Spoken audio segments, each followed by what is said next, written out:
வணக்கம் மக்களே, நம்ம இன்றைக்கி என்ன பார்க்க போகிறோன்னு பார்த்தீங்கன்னா ஒரு சூப்பரான முட்டை பிரியாணி தான் பார்க்க போகிறோம். அதுக்கு நான் தண்ணியை 2 லிட்டர் தண்ணியை கொதிக்க வச்சுருக்கேன். 2 லிட்டர் தண்ணிக்கு நான் 5 டம்ளர் இந்த டம்ளரால் அளவு எடுத்து அரிசி கொதிக்கிற தண்ணியில் போட்டிருக்கேன். அந்த தண்ணியில் நம்ம என்ன பண்ணியிருக்கோம் பார்த்தீங்கன்னா, ஒரு பட்டை, 2 பிரிஞ்சி இலை, 2 ஏலக்காய், 2 கிராம்பு, 1 அன்னாசி முக்கு போட்டு கொதிக்க வைக்கிறோம். இதை வந்து அரை வேக்காடு வெந்தோன்னு எடுத்து வடியை வச்சுக்கணும். அடுத்தது என்னன்னு பார்க்கலாம். பாருங்கள், நான் கொதிக்கிற தண்ணியில் பாசுமதி ரைஸில் அந்த பட்டை ஜாமக்காயெல்லாம் போட்டு வேக வச்சேன். இப்போ பாருங்கள், வெக்காடு குழம்புன்னு வந்துருக்கு பாருங்கள். அதில் 1 ஸ்பூன் எண்ணெய் ஊற்றி அந்த கொதிக்கிற சாதத்தில் வடிகட்டிட்டோம்னா இந்த மாதிரி குழம்புன்னு இருக்கும்.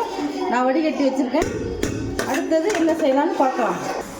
இப்போ பாருங்கள், பிரியாணிக்கு தேவையான வெங்காயம் நம்ம பொரித்து மேலே போட போகிறோம். தம் பிரியாணி தான். அதுக்கு நான் வெங்காயம் ஒரு 100 எண்ணெயில் நைஸாக வெங்காயத்தை அரிஞ்சு இந்த மாதிரி போட்டிருக்கேன். இது நல்லா பொன்னிறமாக நல்லா பொரியட்டும்.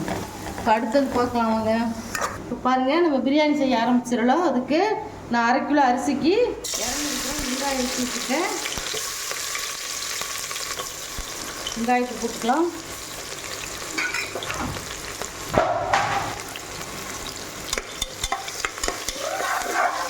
அரை கிலோ அரிசிக்கு நான் வந்து 50 கிராம் நெய், 100 கிராம் ஆயில் போட்டு 150 கிராம் எண்ணெய் ஊற்றி அதில் 200 கிராம் வெங்காயம் போட்டு வதக்குறேன். நல்லா வெங்காயம் வதங்கட்டும். வெங்காயம் எப்படி ப்ரௌனிஷ் ஆகிடுச்சு பாருங்கள். இப்போ எடுத்துக்கலாம். அடுப்பு ஆஃப் பண்ணிவிட்டு இப்போ நான் எடுத்து வச்சுக்கிறேன். இந்த மாதிரி நம்ம செஞ்சு பிரியாணியில் இப்போ நம்ம தம் பிரியாணி போடும்போது ரொம்ப ரொம்ப டேஸ்டியாக இருக்கும். பிரியாணிக்கு தேவையான வெங்காயம் நல்லா பொன்னமாக வதங்கிடுச்சு. இப்போது இந்த ஸ்டேஜில் ஒரு பச்சை மிளகாய்,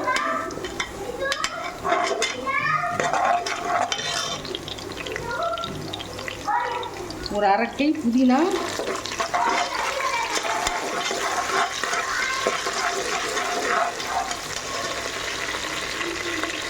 ரைஸ் பாஸ்மதி ரைஸுக்கு ஒரு மீடியம் சைஸ் 4 தக்காளியை டேஸ்ட்டாக வச்சுருக்கேன். அது சேர்க்கலாம்.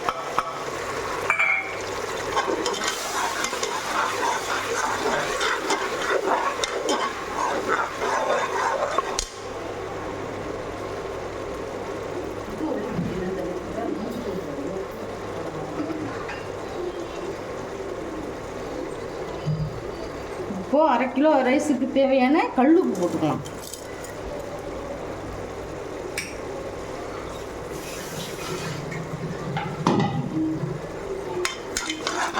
நம்ம தக்காளி போட்டு உப்பு போட்டு வதக்கும்போது தக்காளி சீக்கிரம் வதங்கிடும். அதுக்குதான் வெங்காயம் தக்காளியெல்லாம் இல்லை எண்ணெய் பிரிஞ்சிருச்சு. இந்த ஸ்டேஜில் நம்ம 1/2 ஸ்பூன் சீரகத்தூள், 1/2 ஸ்பூன் சோம்புத்தூள்,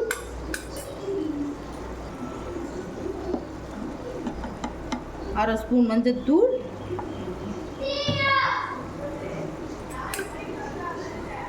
நம்ம பச்சை மிளகாய் போட்டிருக்கோம். அதனால் 1/4 teaspoon chilli powder,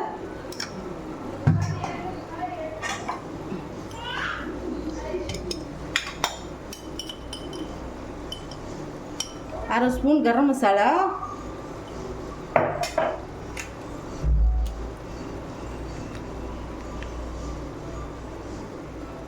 1 spoon biryani masala. இதையெல்லாம் போட்டு அடுப்பை ஃபுல் ஃப்ளேம் வச்சு நல்லா வறுத்துக்கோங்க. இந்த மாதிரி வறுத்துக்கலாம்.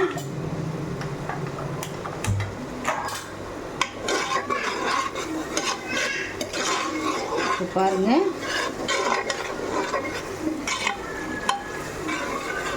முட்டை பிரியாணிக்கு கருவேப்பிலை போடக்கூடாது, கொத்தமல்லி தான் போடணும். பாருங்கள், வாசனை சூப்பராக வந்துருச்சு. இந்த ஸ்டேஜில் கொஞ்சம் நம்ம அடுப்பை சிம்மில் போட்டு மூடி வைப்போம். இப்போ பாருங்கள், நல்லா எண்ணெய் பிரிஞ்சு வந்துருச்சு. இப்போது இந்த ஸ்டேஜில் நம்ம ஒரு 2 ஸ்பூன் தயிர் போட்டுக்கலாம். 2 ஸ்பூன் போட்டால் கொட்டிடலாம்.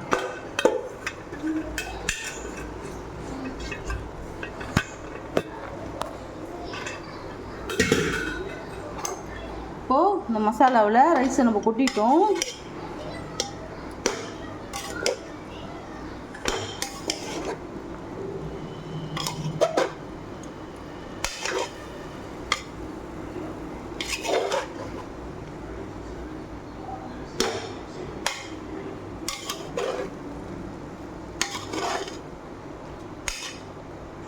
இப்போ அது மாதிரி கிண்டி கொஞ்சம் மசாலாவை மேலே எடுத்து போட்டுக்கோங்க. இப்படி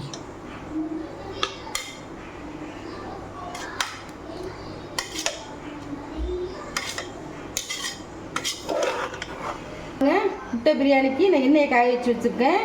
இப்போது 1 ஸ்பூன் மஞ்சள் தூள், 1/4 டீஸ்பூன் மிளகாத்தூள், கொஞ்சமாக உப்பு, இந்த முட்டையை இதில் போடுறேன்.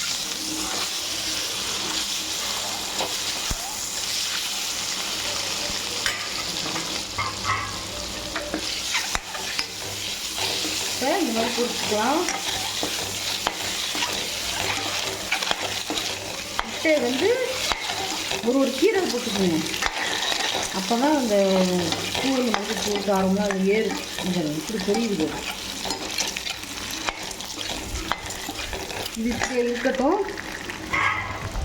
முட்டை நல்லா பொன்னரமாக பொரிஞ்சிச்சு. இது இப்படியே இருக்கட்டும். பொரிச்சு வச்சுருக்கிற வெங்காயத்தை போடுறோம். போட்டு கலந்துக்கிறோம். இது மேலே முட்டையை வைக்கிறோம்.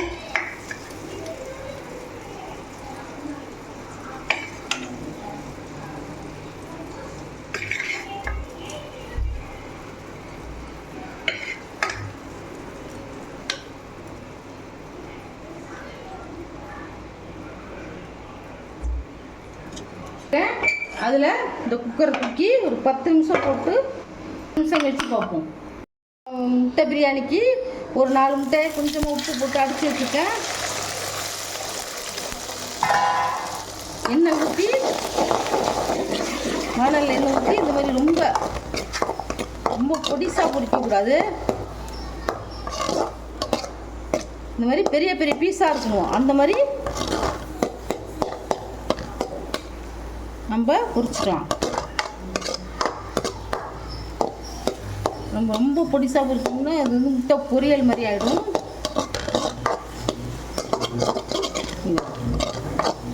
அப்படியே கரட்டி போகணும்.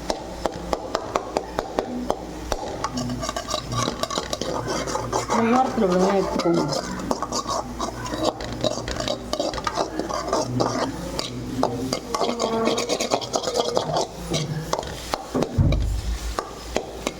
முடிச்சுதான் 20 நிமிஷம் ஆயிடுச்சு. இப்போ திறந்து பார்க்கலாம்.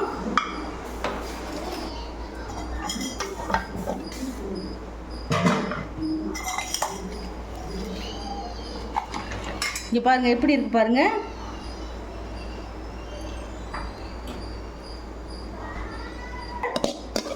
இதில்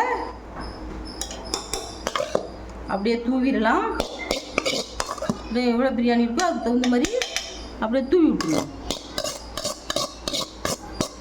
ரொம்ப ஒரு அருமையான